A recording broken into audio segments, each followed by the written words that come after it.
today. I talked to the principal there for a bit and looked at some of the That's old good. pictures. She's anticipating their enrollment's going to go up significantly with the new developments, and they're changing from a 9 to 12 school to 7 to 12 school next year. Really? Why? Where are they getting the 7/8s from? Well, Odessa Public School is basically bursting at the seams, and if they were to keep those kids there, they'd have to bring in 6 portables, and they had the space in the other schools, so makes total sense, you know.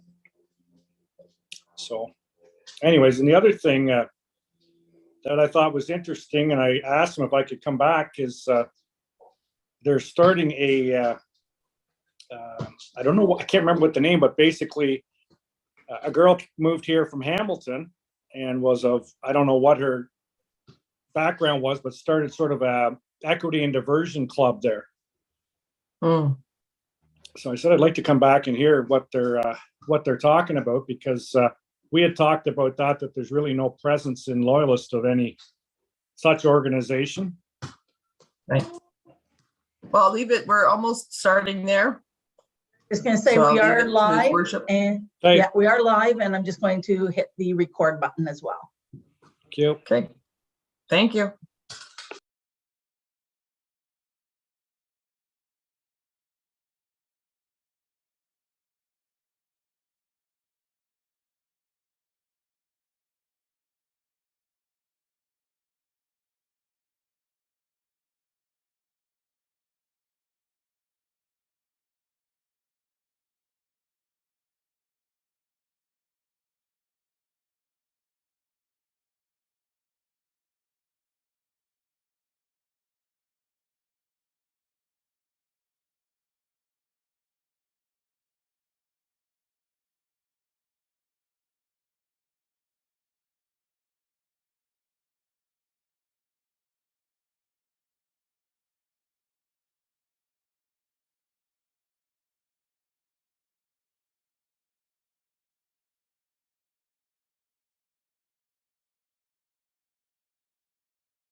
Okay, it is now 7 o'clock, so we'll call the meeting to order. We'll make note that this is a virtual meeting for Monday, May 8th, 2023, the 10th session of council. And all bylaws, codes, and policies that pertain to a live meeting, in-person meeting, would also pertain to this virtual meeting this evening.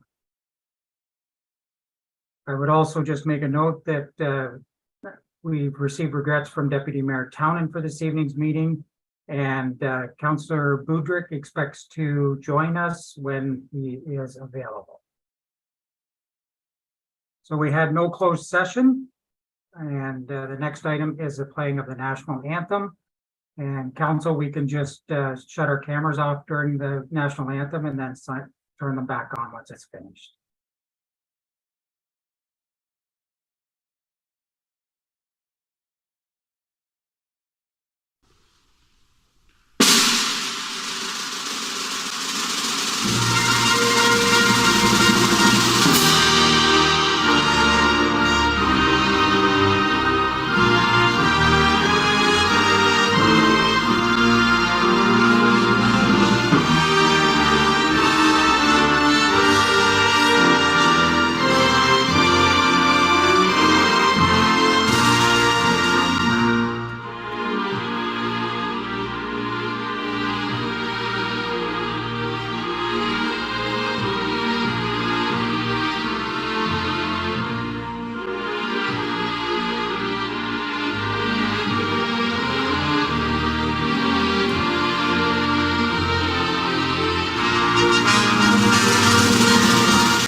We acknowledge that we are being hosted on the ancestral lands of the Haudenosaunee, Mississauga, and Omama people.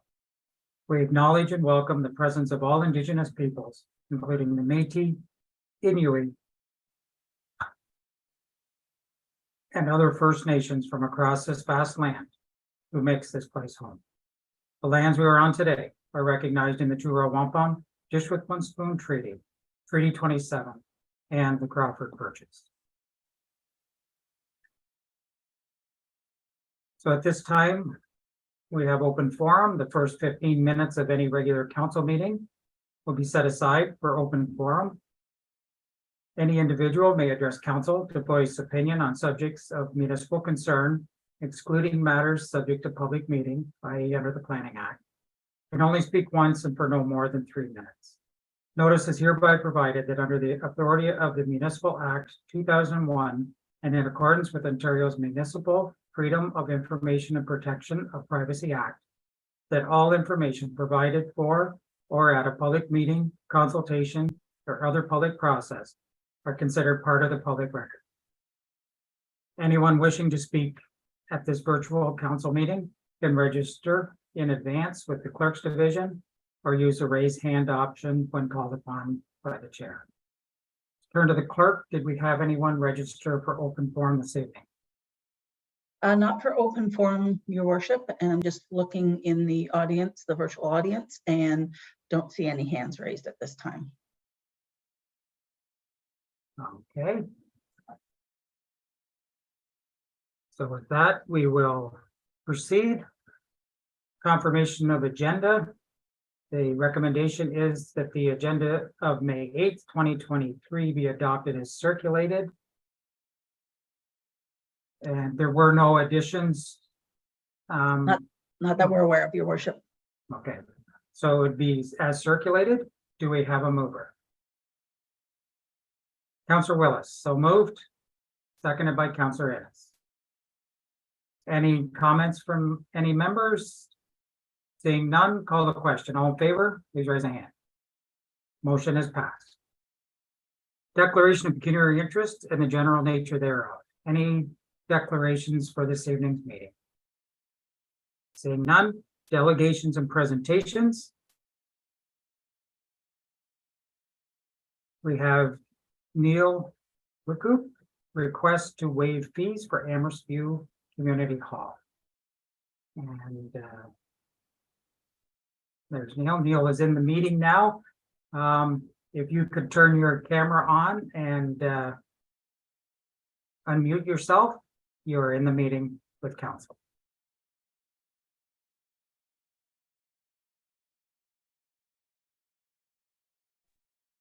There we go. Well, good evening, Neil. Welcome to the meeting. You have 5 minutes there to present your information. So we have a clock there. I'm not sure if you can see it as well. It will count down to let you know how close you're getting to the 5-minute mark.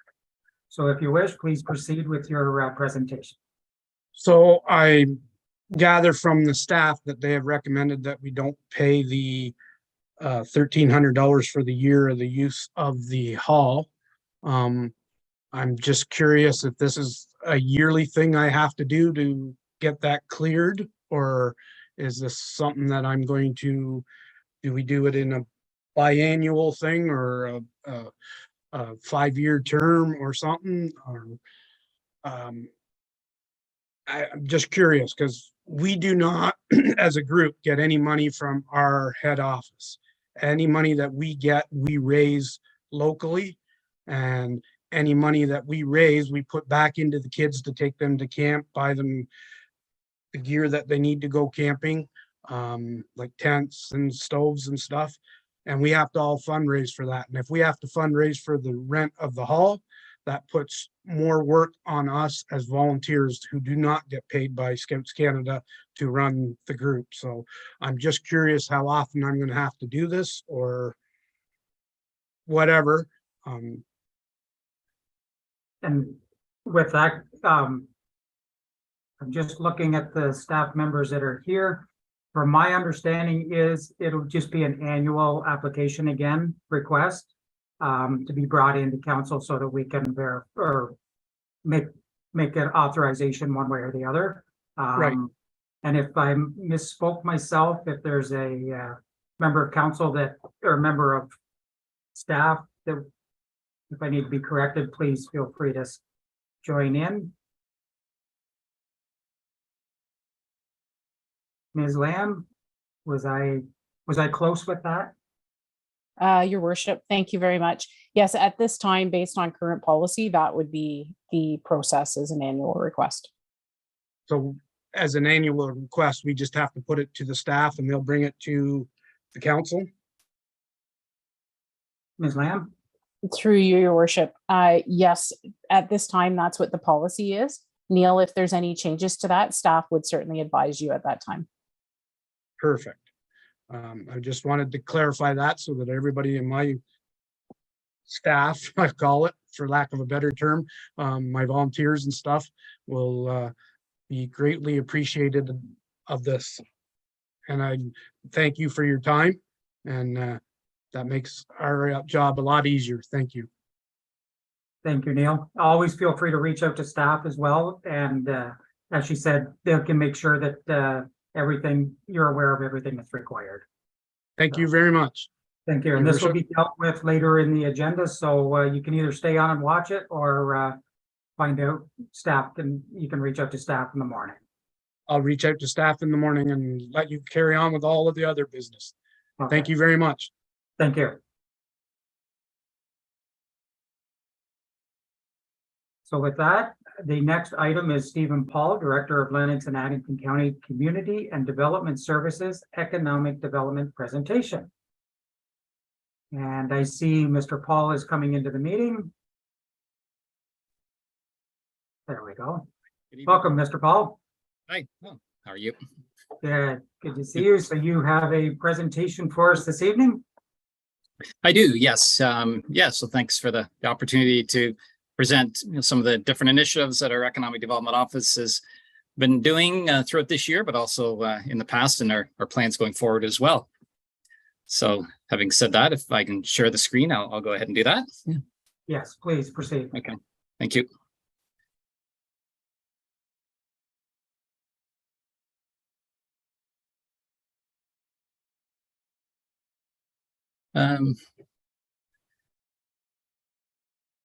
Sorry, I'm just going to redo this again. Sorry, it didn't work on my side. So try that again. There we go.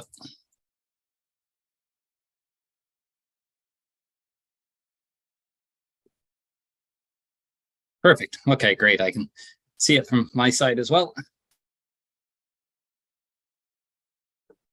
So again, thank you very much for the opportunity tonight to talk a little bit about economic development and some of the work that we've been doing in our office. I have a few slides to share this evening, and I'll kind of quickly go through it to touch upon all the different pillars of work that we do based on strategy and objectives that have been presented to us by County Council.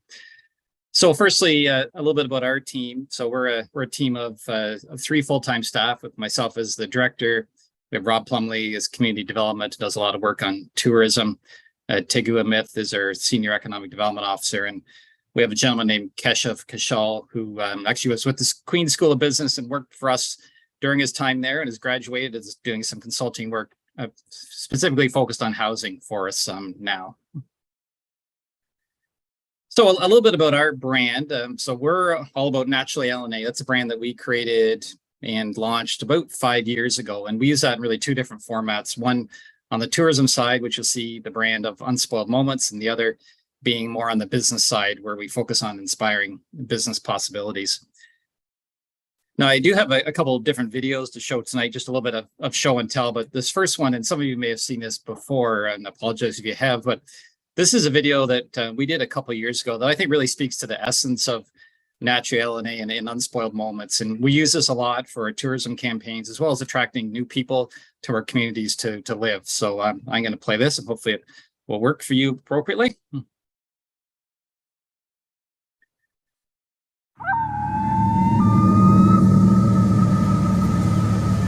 Unspoiled.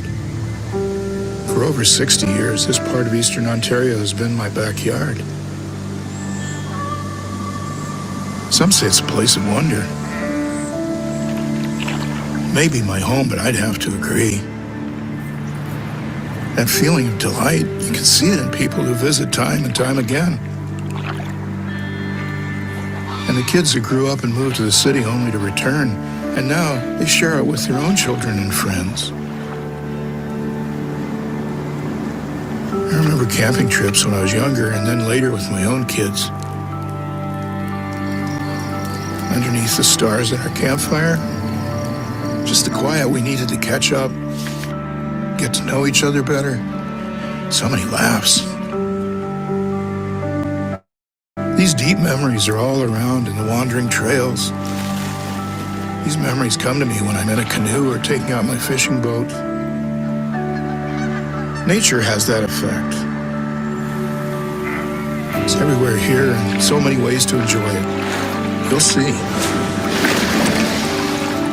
Naturally, Lennox and Addington is my home, my cottage, my life. Stop by, I'd love to show you around.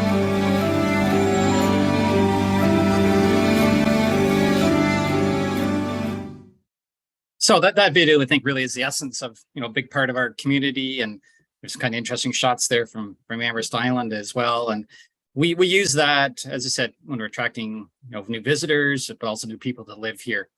So ultimately, what we do, we have a few different pillars on the economic development front. We have business coaching, investment attraction, people attraction, which is really workforce development. We're doing a lot now on housing, or at least starting to do on housing, and then tourism as well. And I'll just kind of quickly touch upon these this evening. So firstly, with regards to accomplishments, and these, of course, I don't need to tell Loyalist Township Council, but Umicore was very exciting and continues to be as we move forward towards construction.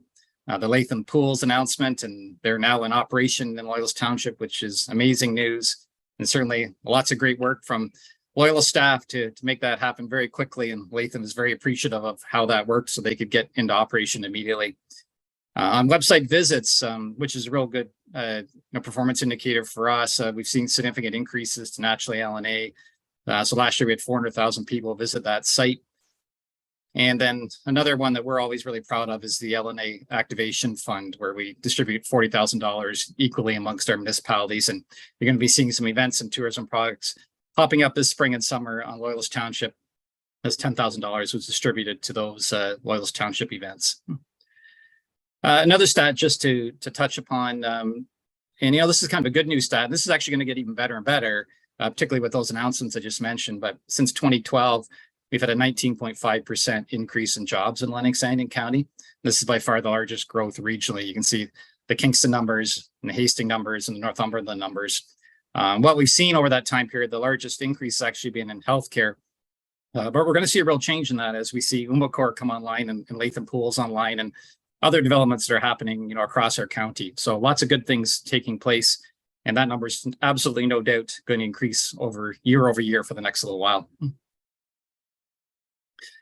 So a lot of the things that we do a lot of, you'll probably have seen those if you follow some of our social media channels, but we spend a lot of time really promoting Naturally LNA and the local businesses that are here. And so we do social media, we do videos, and this is a quick video that I'll share with you as well that we do that really focuses on, it's a local thing, meaning our local businesses, and it really resonates well. So this is just a real quick one.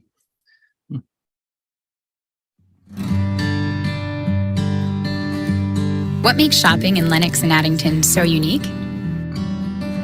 It's finding hidden gems and supporting local. It's baked goods, actually made from scratch. It's a place where you run into neighbors, and it's feel-good moments. Here you'll find passionate growers, artisans, and shopkeepers. This is your community. It's Naturally LNA, and it's a local thing. So we did some work on partnership with our Chamber of Commerce on that campaign. And, this is just some photos of businesses. So we're really expanding our brand, which helps our local businesses get new customers, new sales. And you'll see these pennants, naturally it's a local thing in a lot of stores right across our county. And so they're really helping us kind of spread the brand and be an ambassador for us. And in turn, we do quite a bit of social media help with our businesses. So this is just an example of 4 businesses, the first being the Books on Main in the village of Bath. So we'll do paid advertising, highlighting the business, what they offer. And you'll see for the first one with Books on Main, I mean, they had up to, just under 9,000 impressions on that Facebook post alone. And we've heard directly from businesses that we're driving customers into their businesses, maybe new or maybe returning, based on what we can do to support them from marketing campaigns. So, we continue to support the businesses that really make Lennox and County who it is, and it makes our economy thrive. It really is very much small business, and we do everything we can to help them.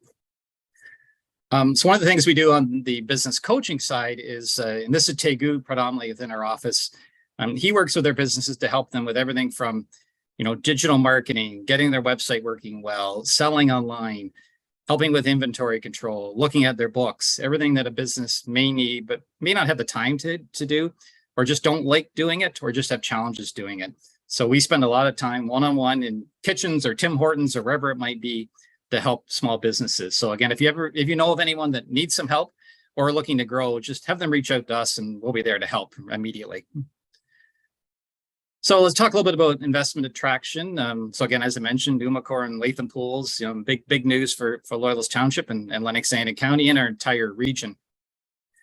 But how do we get to those type of investments happening within our communities? It really is all about partners, and we develop really strong partners with really these 4 groups. One is Ontario East Economic Development, which is an Eastern Ontario economic development organization, Invest Ontario and Invest Canada, as well as the Ministry of Economic Development, Job Creation and Trade. All 3 of those were crucial to the Umicore deal. But we stay connected, and any sort of lead generation, site selection, many of that times will come through any one of these 4 partners, and they help us to do our job, get us the client, and then of course it's our responsibility then to try to close the deal, is what it ultimately is. Yeah. We also go to quite a bit of shows and conferences. These are thankfully back up and going now. First really time since 2019. So we go to the Restaurant Canada show. McKinnon Brothers actually came with us to this show. That's the one on the top left, where they came and did samples and actually increased their customer base in Toronto by being part of the Restaurant Canada show. We're going to do a consultants forum, which is a industrial site selector event. That's in Detroit coming up the next month, where we get to meet real estate brokers in the industrial space. And then we're also doing quite a bit of work because of Umicore on the battery supply chain.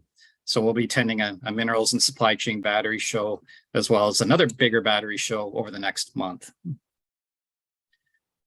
So, a little bit about investment attraction, of course, is about assets and property that we have. So of course, Loyalist East Business Park, which has been extremely successful and as we speak today is sold out. And of course, Taylor Kid Industrial Park, the home of Umicore.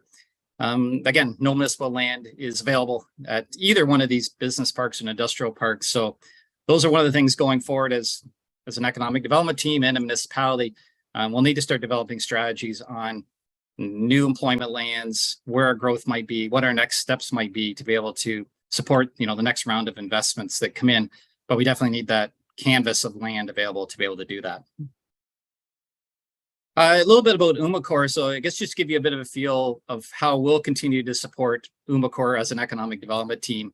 One of our biggest pieces is going to be talent attraction. We actually have a large meeting with Umicore in the next 2 weeks to talk about their needs, how we're going to attract, how we're going to link in universities, colleges, do job fairs right across Ontario to help support their talent needs and bring new people into our communities as well. We're also doing quite a bit of work to try to understand what their actual supply chain is so that we can take advantage of that and hopefully be able to attract some of those companies right next door to them within the Lennox and Addington Loyalist Township area. We're doing work with supporting with construction requirements. There's going to be a lot of talent and employment work required for that. And then also creating some linkages into local businesses. There's going to be multiple things, not only during construction, but when they're open and operational, that our local business will be able to support. And it could be everything from like literally office furniture to coffee machines to security firms to fabricators to machinists, all that'll be able to supply and support this company. Also commercial attraction. This is a big piece and certainly a big need in Loyalist Township. So this slide just demonstrates some analysis that we've done from a Loyalist Township perspective. So it provides us with implied market size for certain types of sectors for Loyalist Township. So for example, this is the top right I'm looking at. So if you look at food and beverage stores, right now the implied market size is about $55 million.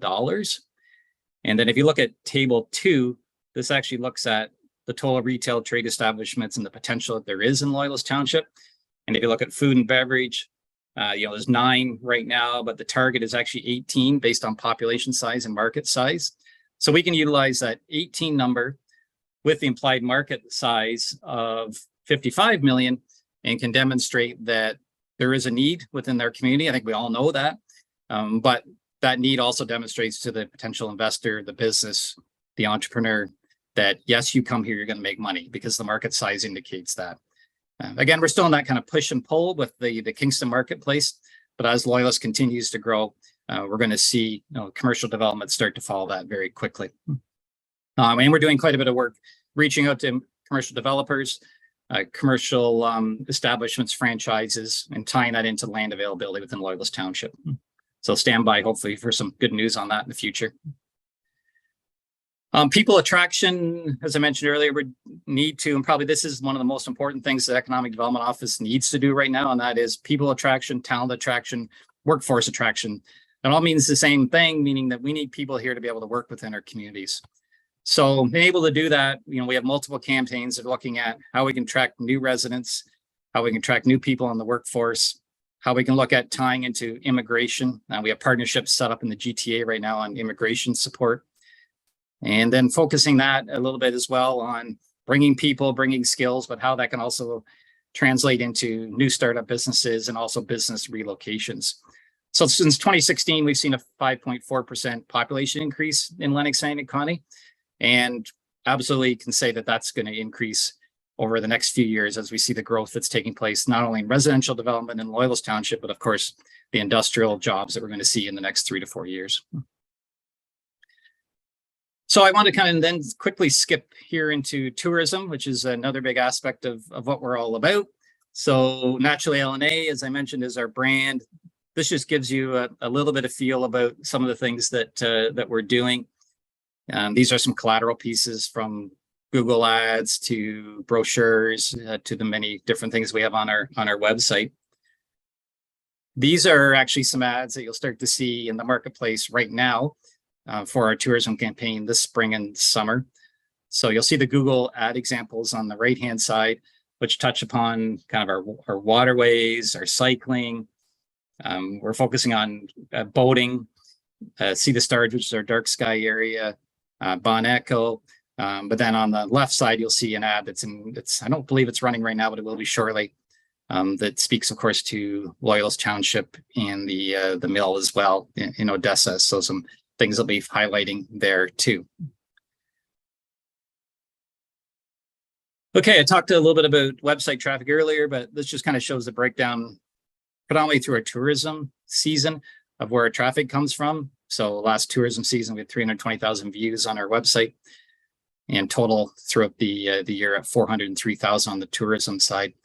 So how we get to that, again, is a lot very much based on our social and our digital ads, but we also have some partnerships and relationships that will be rolling out this year.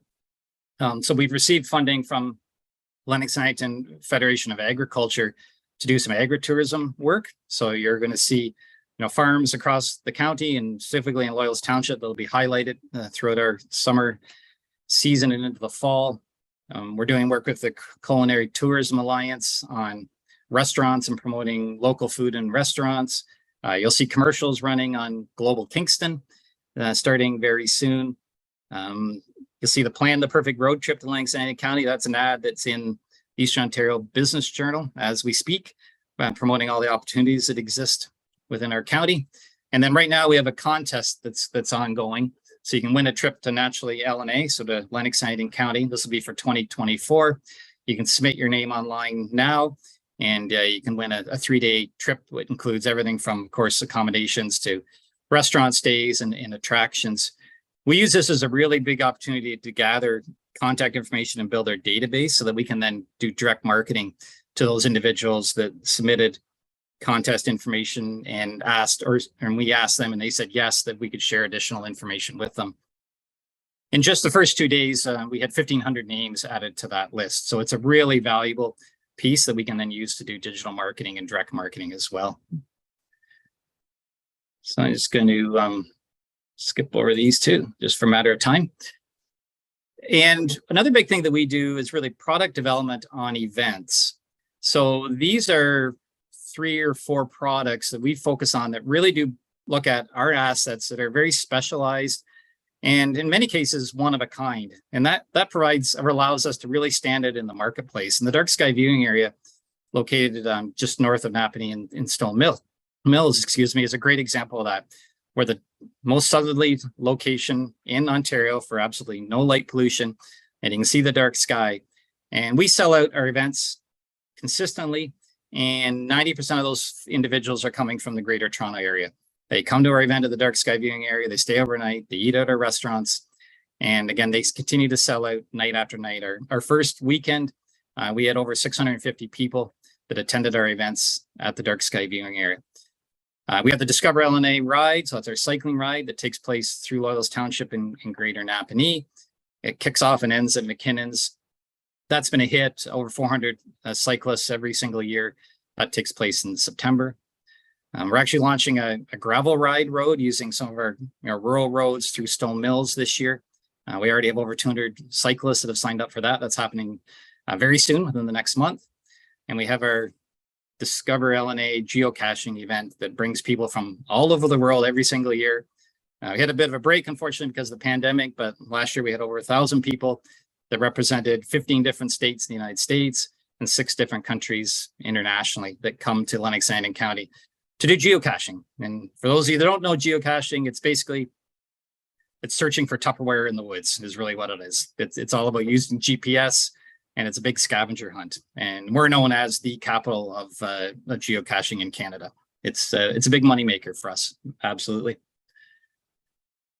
Another project, kind of just off from the tourism now, that we've been working on in partnership with our local municipalities and the staff from Loyalist Township, is a development approvals project where we're working to launch a new development approvals workflow and public portal that will help our customers when it comes to applying for planning processes, planning applications, building permits. And we're looking for that to be launched by the 3rd quarter of 2023.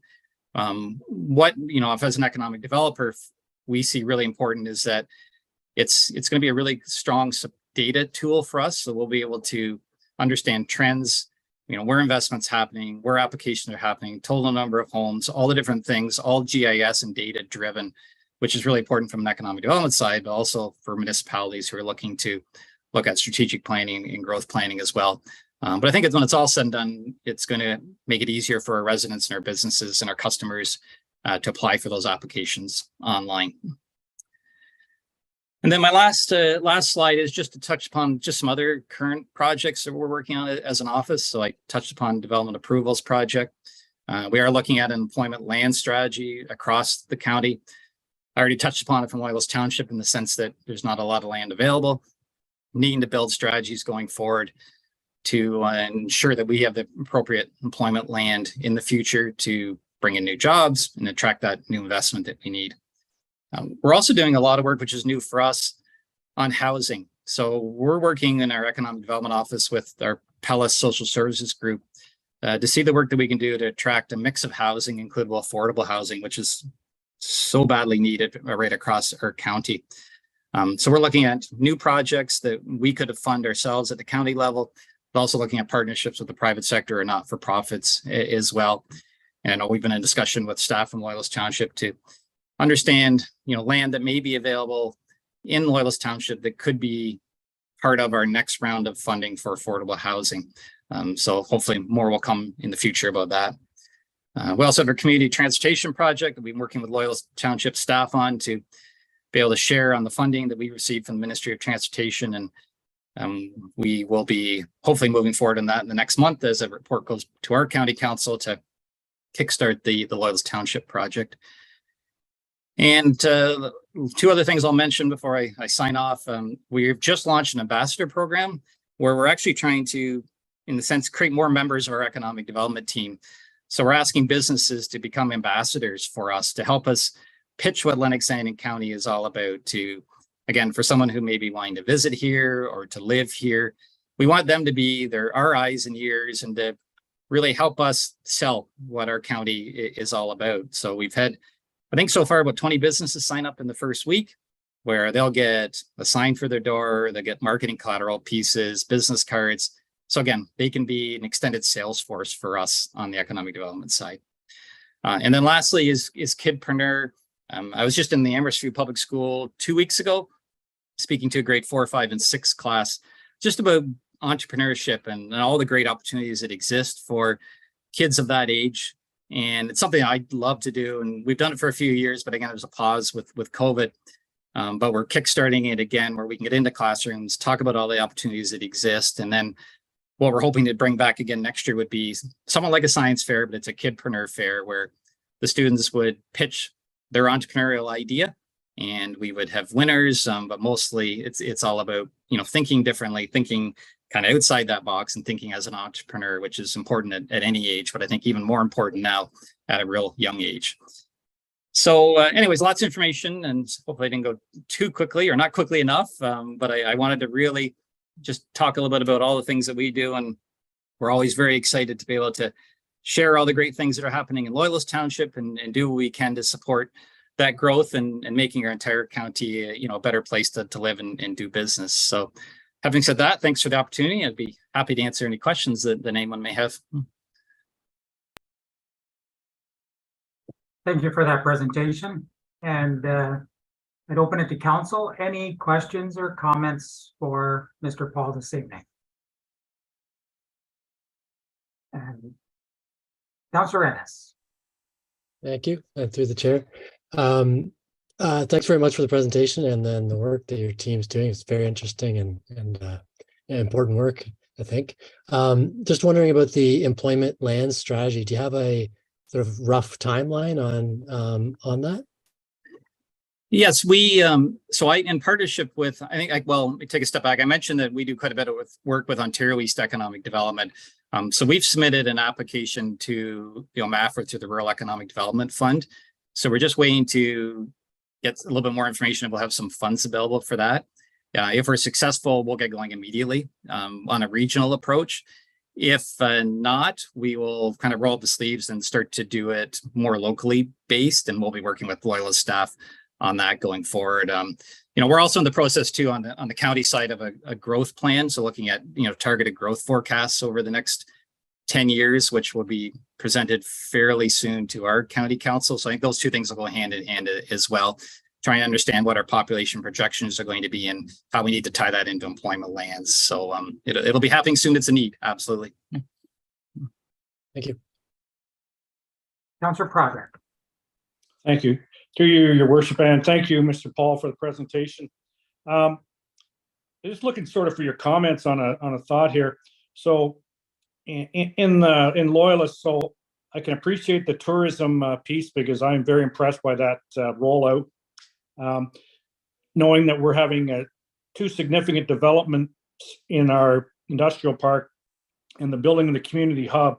The one thing that I think, I don't have any data to support it, but I think your data will come forward is some kind of hotel type facility in Loyalist to make use of that community hub to bring in whether it's the swim meets or the hockey tournaments, because right now in Loyalist you either go to Kingston or you go to Napanee, and we're sort of a shadow area where we really don't have that to draw in. And even the bicycle tours that are looking for places to stay. I just wonder if you could make a comment on what you see for Lennox and Addington, specifically in Loyalist in that area. Thank you. Yes. Yeah. No. Thanks for the question. Definitely. There's absolute need. I think what we're seeing in many facets of, and I'll say commercial development, and hotels would be part of that. Once we hit the thresholds and understanding exactly what those thresholds are for, be it a Tim Hortons or another commercial development or Holiday Inn, is sometimes hard to completely understand, but we're getting closer and closer to those numbers matching. And the discussions that we've been having with commercial developers, hotels included, are seeing that we're getting very, very close to that. There's absolutely no doubt about that. Can I give a definitive answer of when that might be? No. But as Loyalist grows and all those things that you mentioned continue to grow, that commercial development's going to fall. There's absolutely no doubt about that. I can say as someone who has two kids who travel all across Ontario doing sporting events, I know the full impact of what that'll be. And I think the pool itself and what you're doing to invest in that is going to be really interesting to, hotel developers as well. And particularly if you tie that into, the community swim groups and attracting new events to it, that becomes a built-in market that makes it easier to sell as well. Thank you. Thank you. Any other questions or comments from council? Seeing none. I just have a couple. Not so much questions because, well, on county council, we work very closely with Mr. Paul, and so I don't really have many questions, but I do have some comments. Just the Naturally LNA brand. It's just amazing how successful that has been. Not only was it award-winning, but you're able to just keep building on it to be able to carry that brand through different avenues throughout the county. So I think that is really great the way that that has happened. It was very interesting to see that chart with the need for the commercial businesses in our area. And when you see the numbers like that, it's it kind of wakes you up a little bit that we've had great successes, but there's plenty more that could be done, and we'll keep working at that. Definitely. And I just wanted to thank you. You'd mentioned a couple of pretty significant developments that are in our area. A couple of the latest being Latham Pools and Umicore preparing to start construction. And I just wanted to reiterate again that thank you for your part in that. You were a key player and always available, and brought everyone to the table that was needed to be able to make sure that we had success in those. And so I just wanted to publicly thank you for you and your team for the work that was done with the Loyalist team to make sure that that was a success. And I think it's going to be quite a game changer going forward. So. Well, definitely. Well, no, thank you very much. And I guess I just reiterate that we all made a really good team. There's absolutely no doubt about that. And that's a big reason of why Umicore is here today, because they knew that this was a team and a group and a municipality and staff that they could work with well and for the long term. So, those personal relationships are really important and continue to be really important. And I think we showed that this is the place that you need to be. So, and we're thrilled that Umacourt saw that and is here. Yes, thank you. So with that, thank you so much for the presentation, Mr. Paul. And council, could we have a motion to receive the presentation from Mr. Paul? Moved by Councillor Prodrick, seconded by Councillor Ennis. Any comments from council? Seeing none, call the question. All in favor, please raise a hand. Motion is passed. Thanks again. Okay, thank you. Have a good night. Bye. Okay, get back to my. So next is adoption of the minutes of the April 24th, 2023. I see the clerk come online. Through your worship, I just wanted to make a note, brought to our attention, one of the resolutions was missing the seconder. It was Councillor Prodrick for resolution 2023.9.5, and we will amend that. So the minutes would be adopted as amended. Okay, thank you. Council, any other errors or omissions noted? Seeing none, could we have a motion to receive the minutes of the regular council session, April 24th, 2023. They be adopted as amended. We have a mover, Councillor Prodrick, seconded by Councillor Willis. All in favor, please raise a hand. Motion is passed. And I do see Councillor Budrick has joined us, so I'm not sure, Councillor Budrick, if you wish to turn your camera on or if you're just doing it. Shortly, I will. Okay, that's fine. Just wanted to acknowledge that you had joined the meeting. Thank you. So we're on to 12.1, strategic plan update and proposed work plan with the CAO.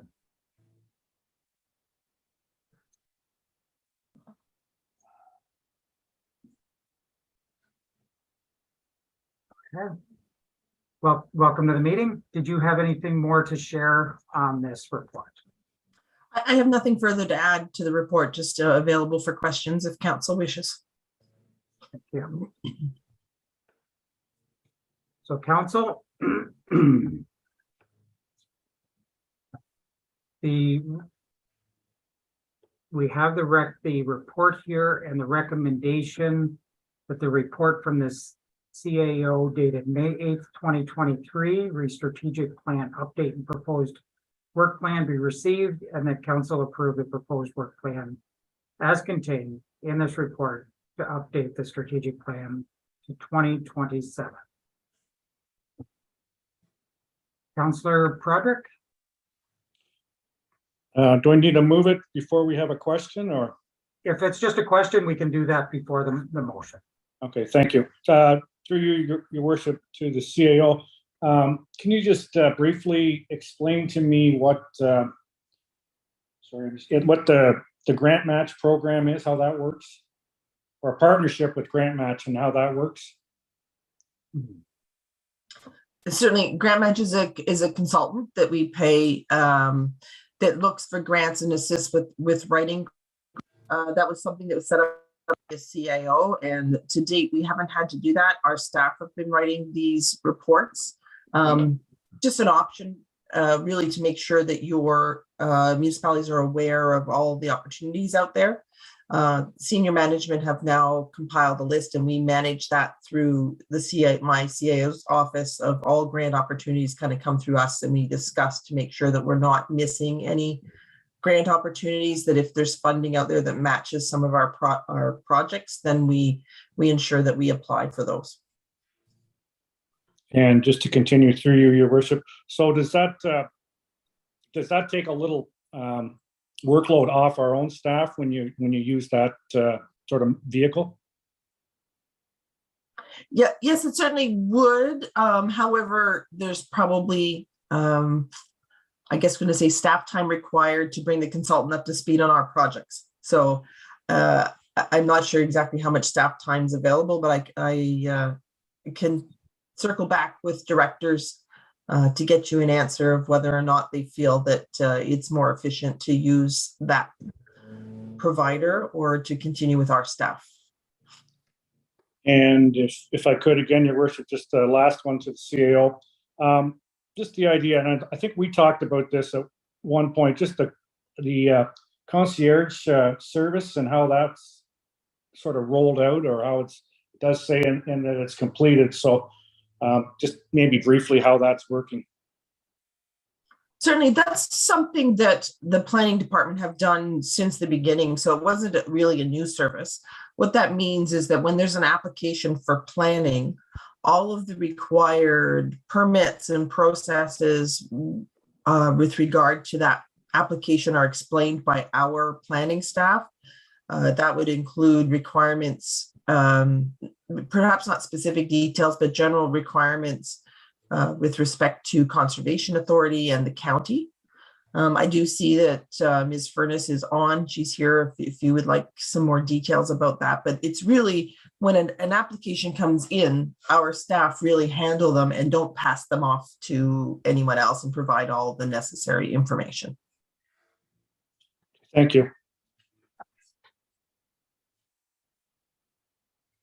Thank you. Any other questions prior to making a motion? Seeing none, we do have the motion or the recommendation before us, and I did read it. Do we have a mover for that motion? Moved by Councillor Willis, seconded by Councillor Budryk. Mover, any comments? More of a question, Yes. I believe it is. I remember when the strategic plan was done in 2019, and I'm glad to see that Mr. Lockhart's been retained for this, because that was a great process that he took people through. At that time, there was public consultation in each community. And I realize that might be onerous to do as we're just refreshing that plan, but things have changed a lot in the world since 2019. And I'm wondering if there's an opportunity even after the survey process to bring, a single group of people from the public together and go through that process with Mr. Lockhart, just to make sure that we've captured what's changed with people, because we've just gone through a pandemic.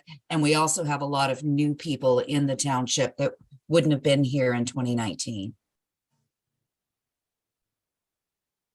Your Worship, certainly the intent of this is to really garner some public input, mainly through surveying and written comments. There will be a communication plan developed in accordance with our engagement framework to solicit input at 2 points. One is, what's the plan like now? Like, what's your feedback right now of the existing plan? And then once council works through the new priorities and objectives, then to get public feedback on that piece of things through written comment or through the survey. We certainly could host at that point it's not in this plan, but if council wishes, we can certainly host an in-person open house type thing as well, in order to kind of see who would drop in that would require the drop-in piece versus providing written comment or responding to a survey. I don't think the information presented would be any different. It would just really be a different opportunity for them to stop in. Thank you. That's good for the mover. Seconder, any comments? Councillor Budryk? Seeing none. Councillor Proderick, you have a comment or? Yeah. Just sort of kudos. I like the idea of the report card that was mentioned. I do think the township has to work on its branding, and I just, the LNA is a classic example of great branding. I sort of chuckled when I read the part about we still need to promote our accomplishments, and I agree with that, but there's a lot of things, good things going on. And just to reiterate something I heard a lot, just the idea of the rural transit study and how being at the Ernestown Secondary today and talking to the principal there about some of the issues they're facing, and the one that she mentioned was transportation for their students that are taking co-op given that there's no municipal services out here. So, that may be a long-term thing, but I think we need to continue looking at some kind of strategy for transportation. Thank you. Thank you. Any other comments to share at this time? Seeing none, back to the mover for final comment, if any. None? I'd call the question. All those in favor, please raise a hand. Motion is passed. Establishment of the Reserve Fund for Family Physician Recruitment Incentive Program. And still with the CAO. Did you have anything to add to this one? I don't, Your Worship. I do believe I see the treasurer on with us. The majority of the report was presented by him with respect to establishing the reserve. Just for council's information, I've summarized what was approved by committee of the whole back in April is to establish a family physician incentive program for family physicians or nurse practitioners to locate in Loyalist Township, to take on a minimum of 1,200 residents or patients for this, or some prorated amount. It would be for the sum of $100,000. Which would be provided to the resident over 5 years. So it's about $20,000 per year. We are looking from that committee of the whole discussion in April was to fund the first year from to apply for money from the Renewable Energy Fund, and then subsequent years from tax levy to a tune of $60,000 per year. We think this would be for 10 years, but up to council at 10 years time to see what the uptake would be in that program, and that would fund several physicians to come to Loyalist Township. And then we would report back to council on the intake of that, the communication of that. We would work with Kingston and their physician recruitment team, which has been very successful, and the family health team to get physicians to come here to Loyalist. The rest of the report is with regard to the requirements to establish the reserve, which requires a bylaw. And if you have any questions, I believe the treasurer is available. Thank you. Council, any questions at this time before we move to a motion? Councillor Willis. Through your worship. I know that there was one, last time we were updated, there's actually one physician that has indicated that they would come to Loyalist, and so $60,000 from renewable energy would fund 3. If we don't get 3 in that first year, is the intention that the surplus funds would stay in the physician's reserve, or would they go back to the renewable energy reserve? No, if you look at the attachment to the staff report, it provides you with sort of the funding of the reserve. That $60,000 is there to sort of earmark and to get it going, such that then in subsequent years, if you have more coming, then you'd have enough. So there wasn't an intent to put it back. It's certainly something that council could potentially look at, to transferring it back to the reserve if there's not enough uptake to use up the money. Okay. Any other questions? Councillor Broderick. Just a scenario, like in our wildest dreams, if this is very successful, and we get 2 physicians this year and 2 next year, I guess this is a question more for the treasurer. How will that play out in terms of if we got 2 or 3 or went over our yearly allotment, which would be great? Would there be funds somehow to get that? Let's say next year that we got 3 in, could we get up to 80,000 or 4 in? Sorry, get up to 80,000. Like, is this sort of this chart, Phil? Is this like sort of the I guess the low level? If yeah. Through your worship, the chart's really just a sort of a modeling to show you how it could work over time with annual stable contributions. Going forward, it would be part of the annual budget process. So depending on uptake, you could certainly adjust the level budgeted each year if it's required and we have an uptake of a certain amount. Really, the model is meant to show a stabilization over a 10-year period. but you can certainly adjust the year to year through the budget process as necessary. Thank you. Councillor Willis. Through you, your worship. I'm just wondering, so the intention is that we would pay the physician over a certain number of years, correct? And how many years is that? Is that That's 5? over 5 years. Okay, so someone who came into the program in 2031, we would be looking to extend the program beyond 2032, or are we just thinking that the last intake would be 5 years before 2032? The intent would be if we did get someone near the end of this 10-year program, we would likely then have to report back to council to say, hey, we have someone else to come to the program. Does council wish to extend this program past 2031? Okay. Any other questions at this time? Seeing none, we have the report and the recommendation that the report from the Finance Division dated May 8th, 2023, reestablishment of a reserve fund for family physician recruitment incentive program be received, and the council approves the creation of a family physician recruitment initiative program as detailed in this report. Council authorized staff to submit an application to the Renewable Energy Fund grant program for $60,000 in 2023, and bylaw 2023-034 being a bylaw to amend Schedule A of bylaw 2021-021 being a bylaw to adopt corporate policies be enacted and passed.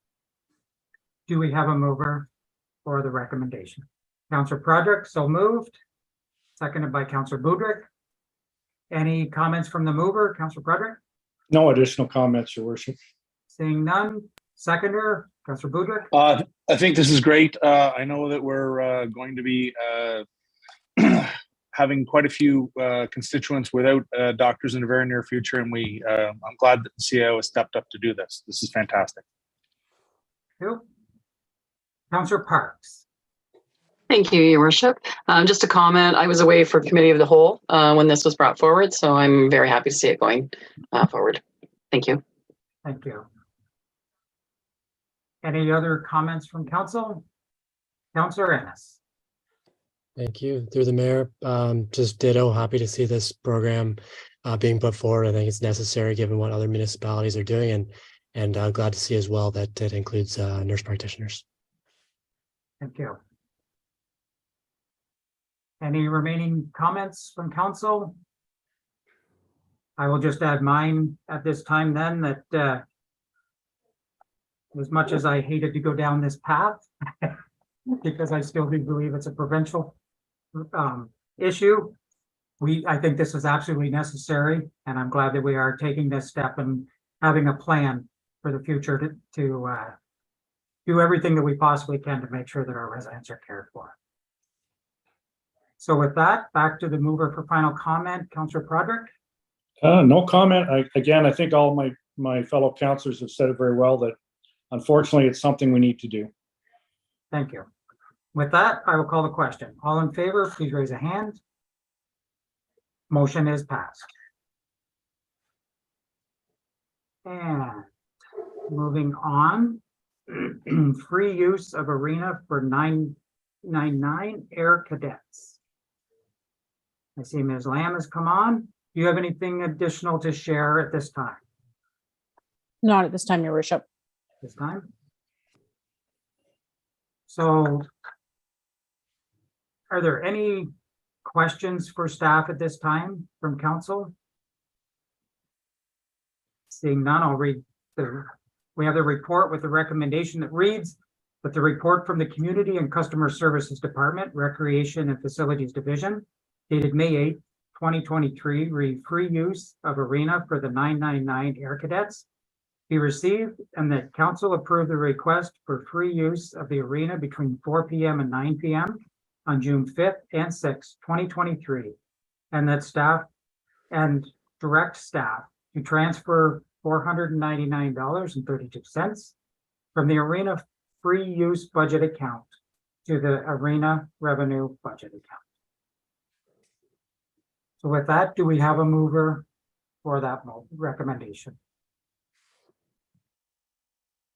Councillor Willis, so moved.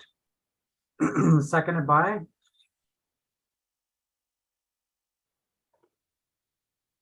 Councillor Prodrick. Mover, any comments? Councillor Willis? Say none. Councillor Prodrick is the seconder. Any comments? Yeah, just through you, I wonder if I just get some clarification. So traditionally, has this always been funded out of the arena free use account, or is this the first time that we'd be drawing from that account? Ms. Lamb? Through your worship, my understanding, looking back to pre-COVID, the event hasn't happened since then, is that it was funded through the free use budget line. Okay, and again, through you, your worship, are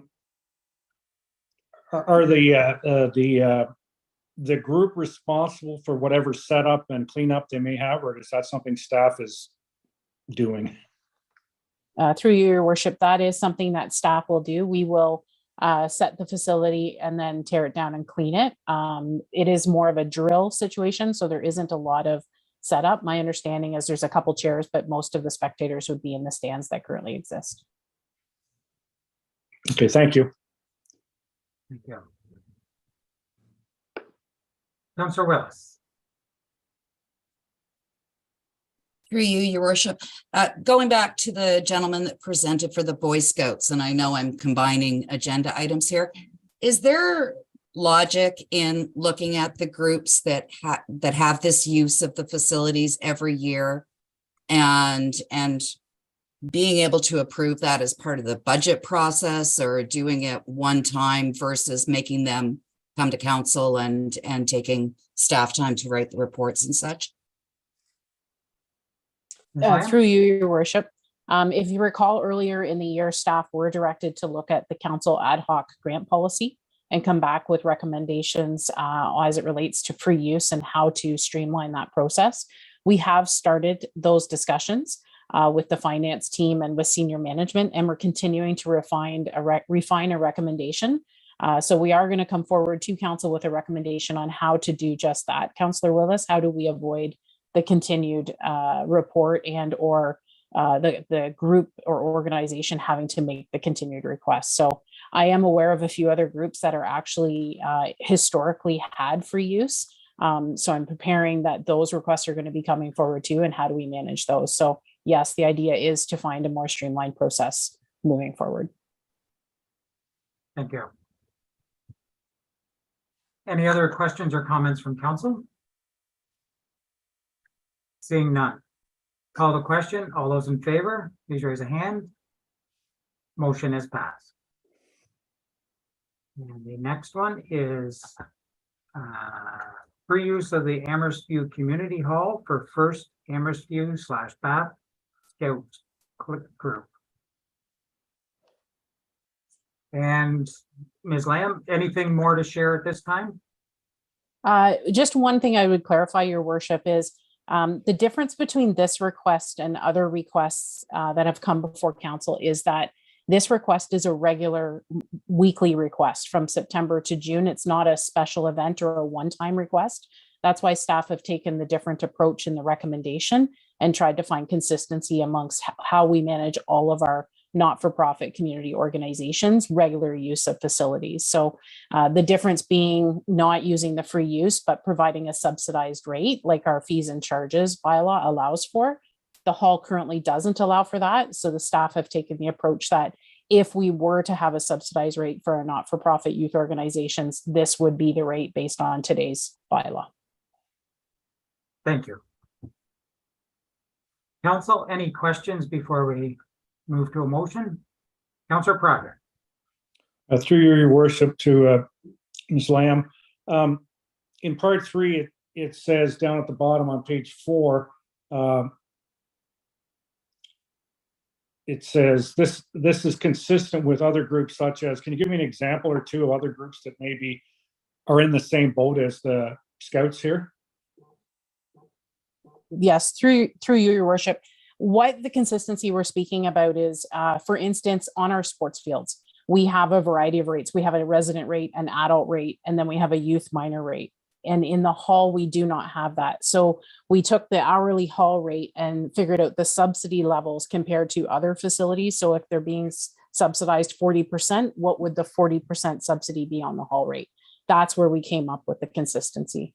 Staff are working on the miscellaneous fees and charges bylaw to improve those types of things to ensure that there is consistency. And we're hoping to bring that forward sometime in the summer to committee of the whole for discussion.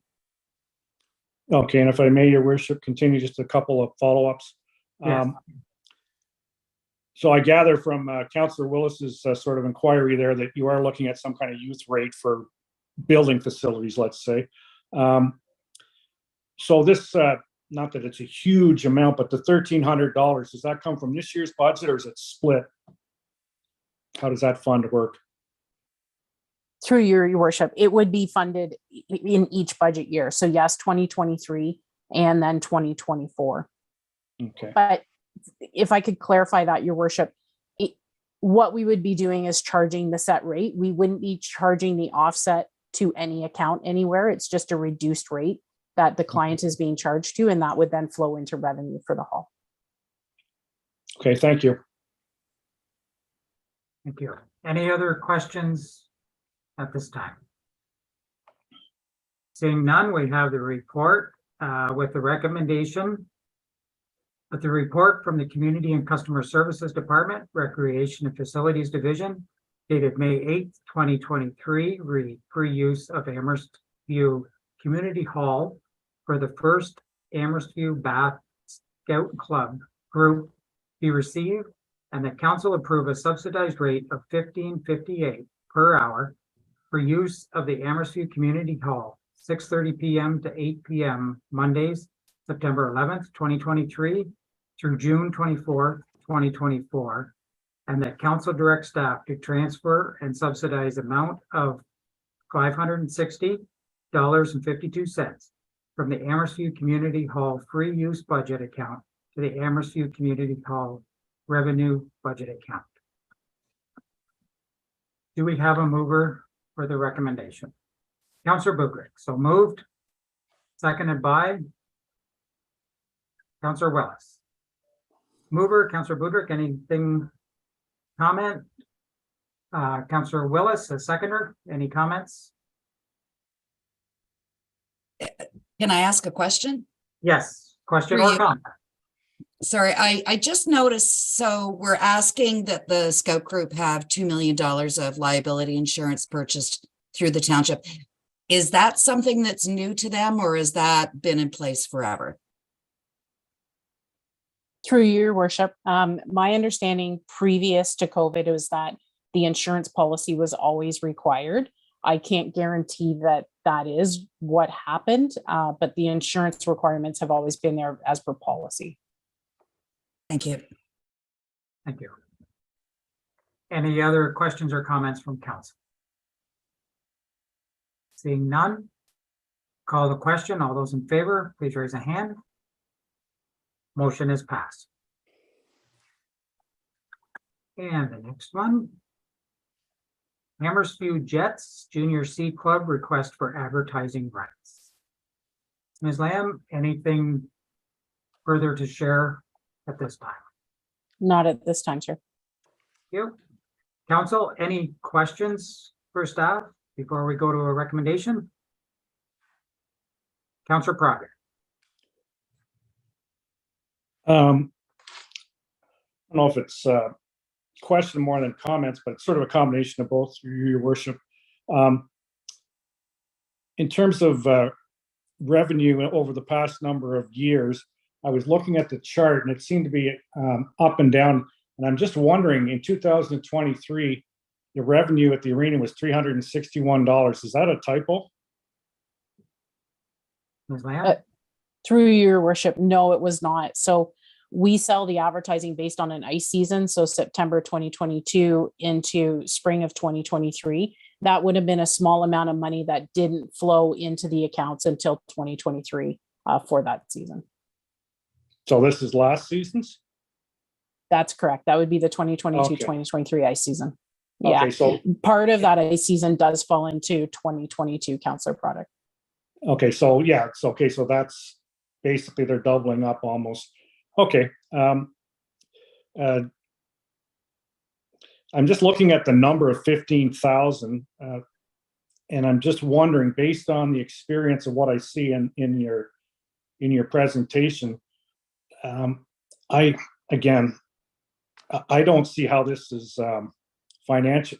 Again, my own opinion is financially a good deal for the Jets, because as I read this, they would have to pay 15,000 and then raise 15,000 to break even, and then beyond that, that would be money coming into them. Is that right?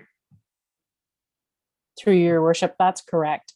The approach that staff have taken is we've taken the number pre-COVID going in, where it was, I will say, a very flat year in terms of its limited cold calling.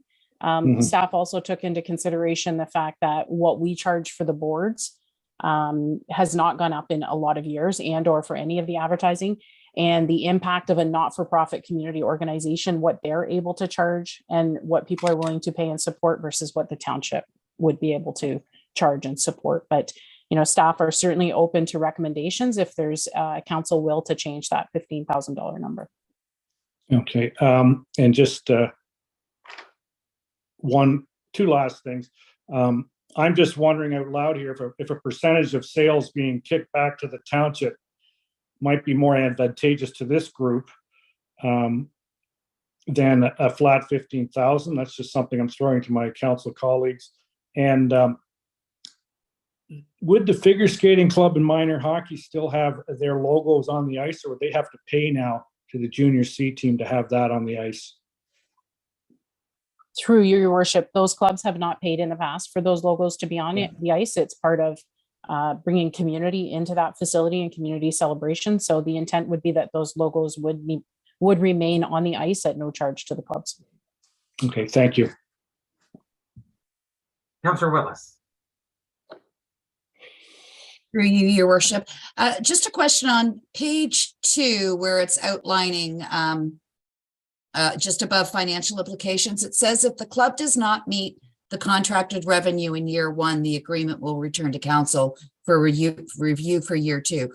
Are we guaranteed the 15,000, or because then is it more that if the club isn't able to make money with paying us 15,000, it will come back to us? Through your worship, the intent with that statement is that should the club not be able to sustain the agreement and pay the $15,000 to the township, that it would come back to council for review on what to do moving forward, given that they are a not-for-profit community organization.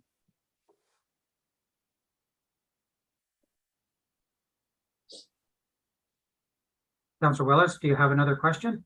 I do.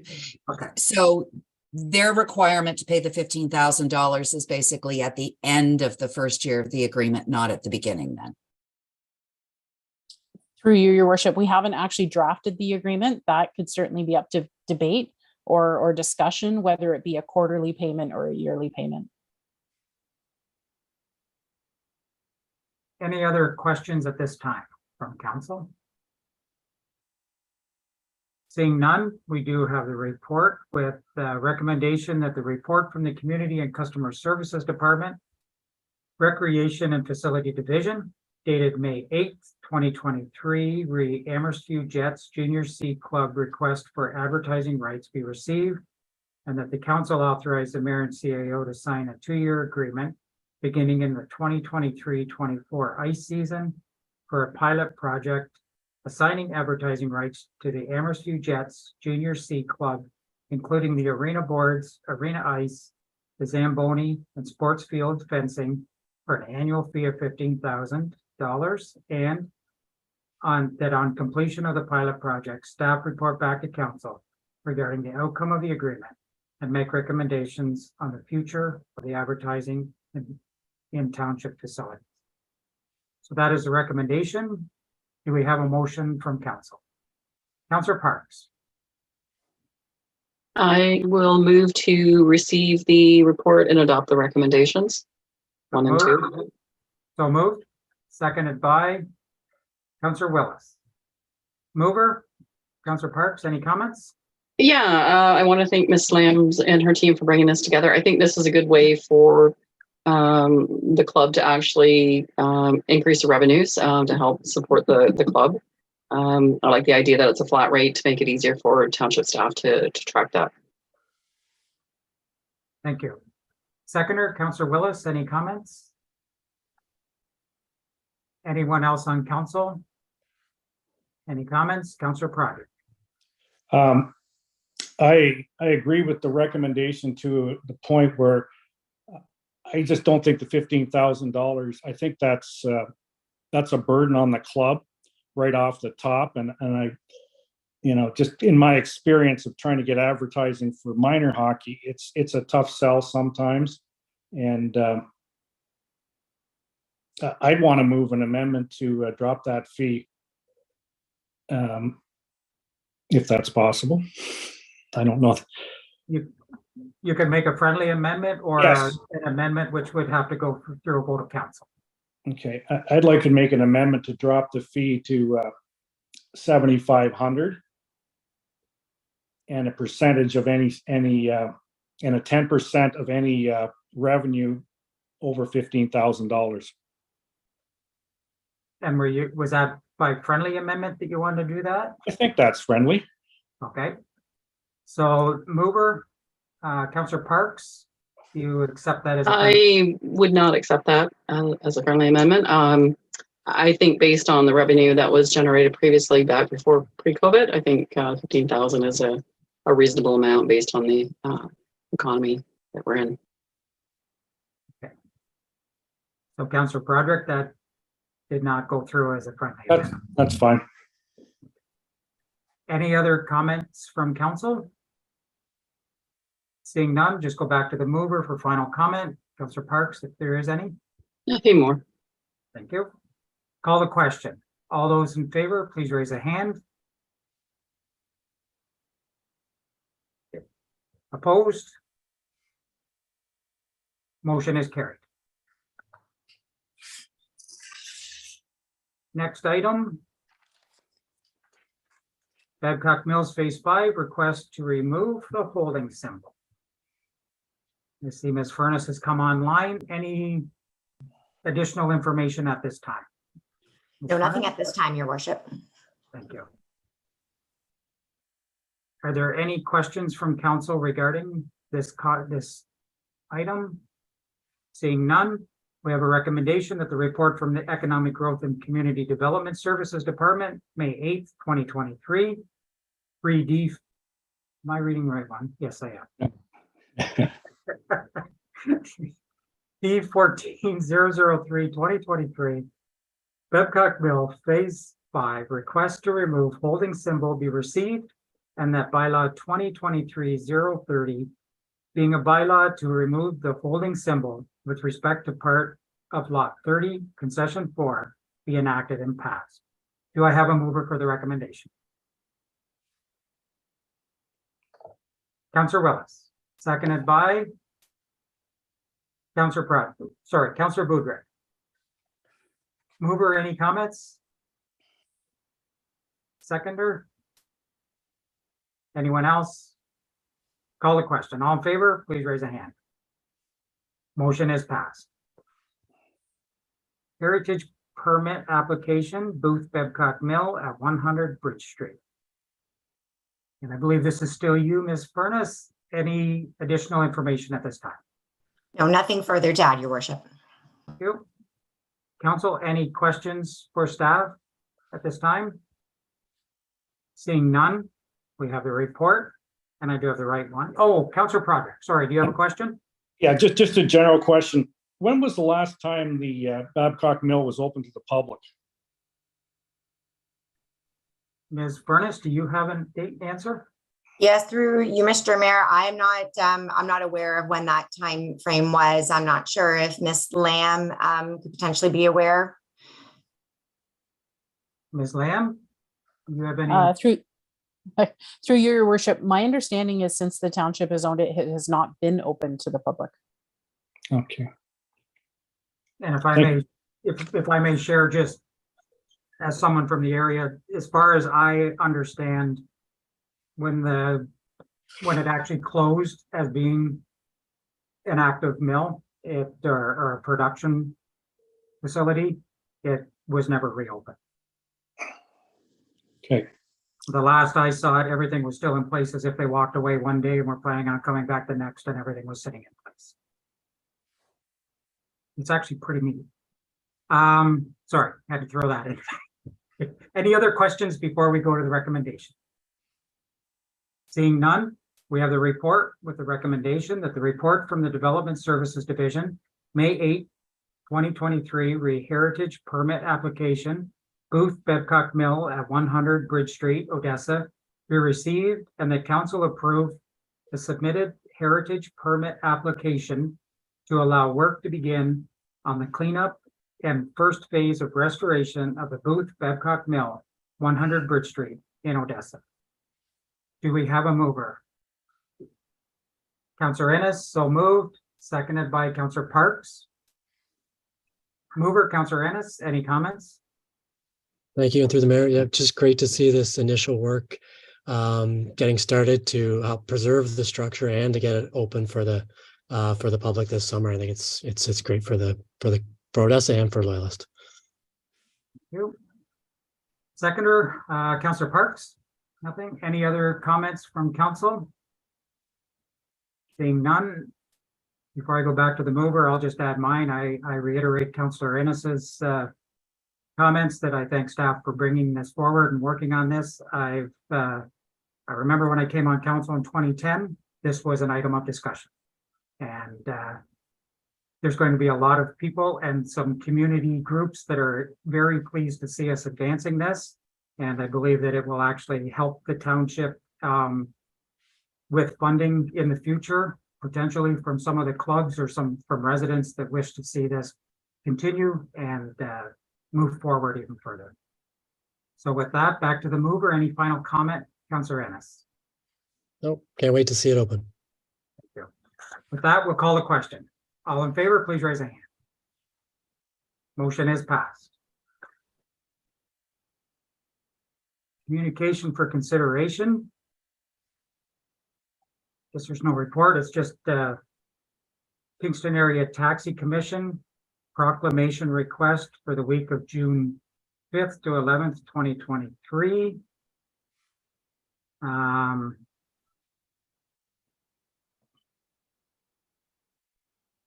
So the request is that the township proclaim June 5th to the 11th, 2023 as Taxi Operator Awareness Week. Council, how do you wish to proceed with this? Councillor Booger. A couple things. As the member of council has been sitting on the taxi commission the last 5 years. Sorry, before we make comment, could we have a motion? If it's a question, go ahead. No, receive for as information. Receive for information? Yes, yes. So moved, seconded by Councillor Parks. Councillor Boudreau, please proceed. Thank you. Through you, sir. Thank you.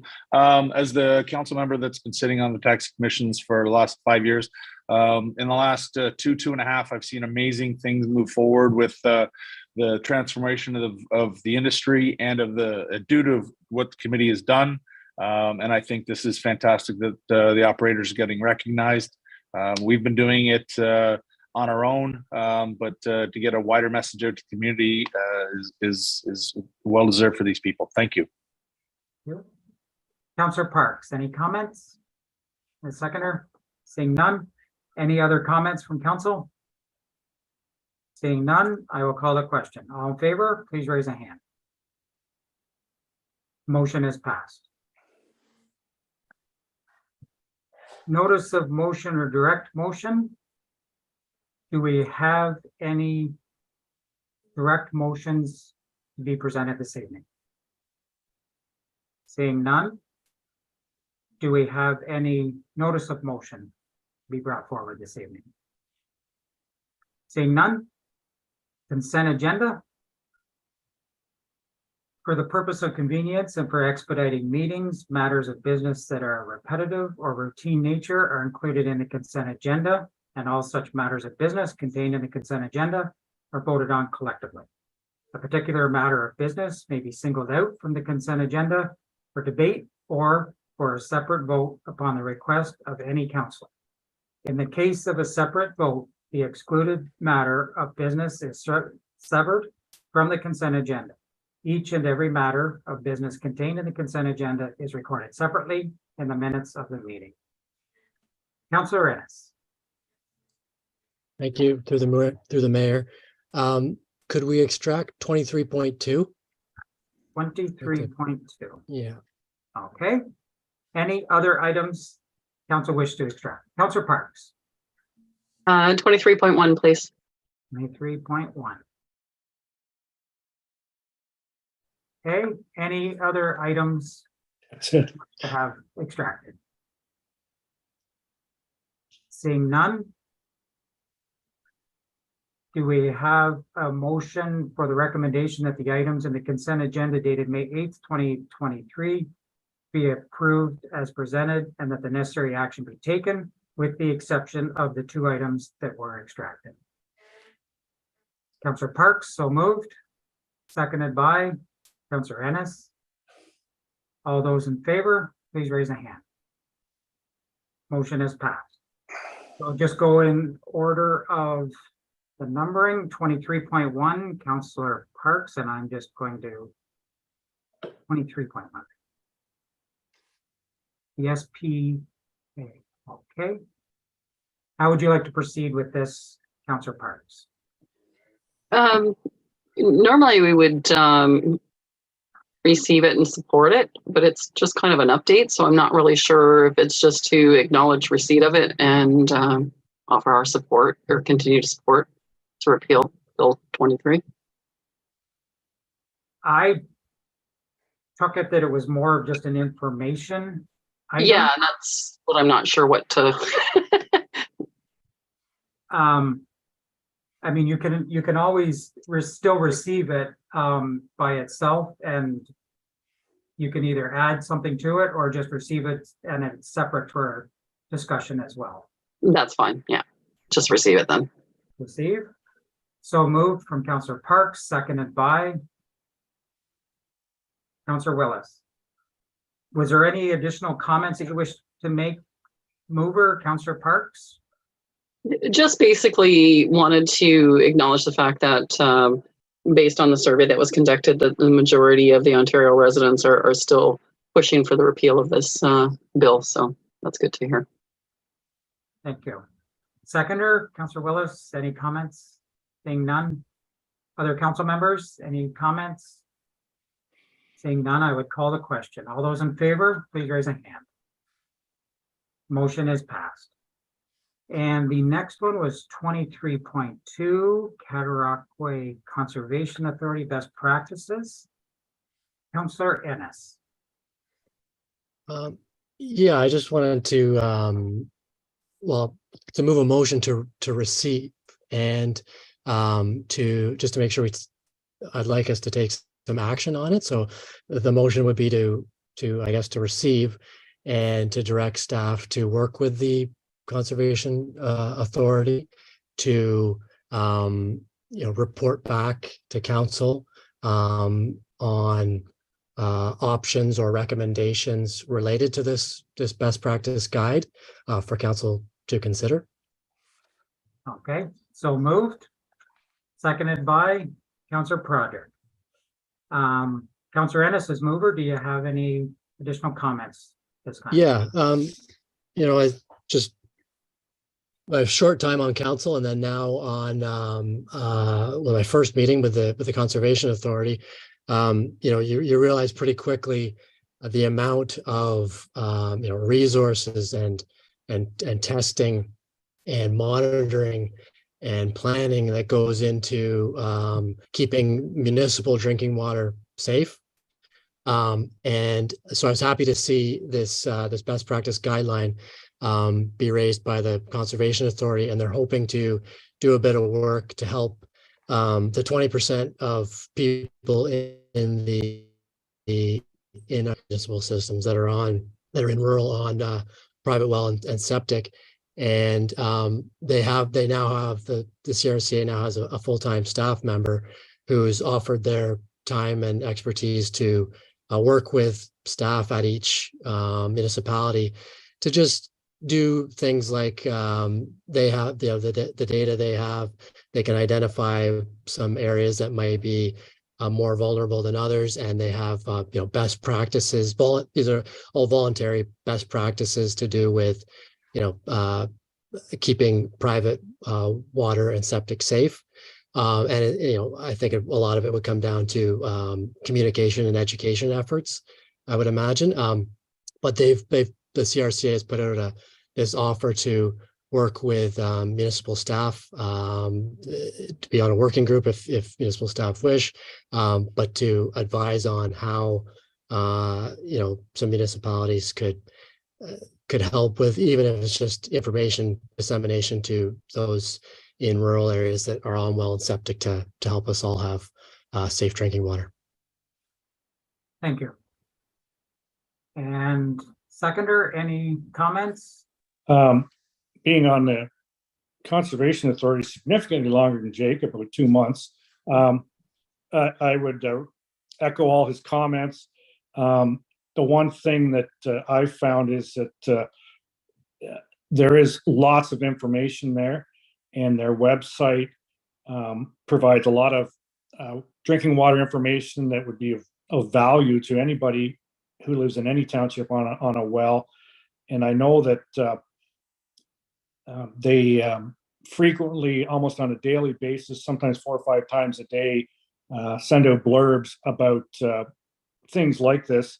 And I would just hope that our township staff would repost some of those things from the Conservation Authority, because as we know, there's drinking water sample tests that can be picked up at Loyalist and so on, but there would be a fair number of people out there who wouldn't be aware of some of the services that CRCA offers beyond the traditional outdoor education and so on. But I would support this.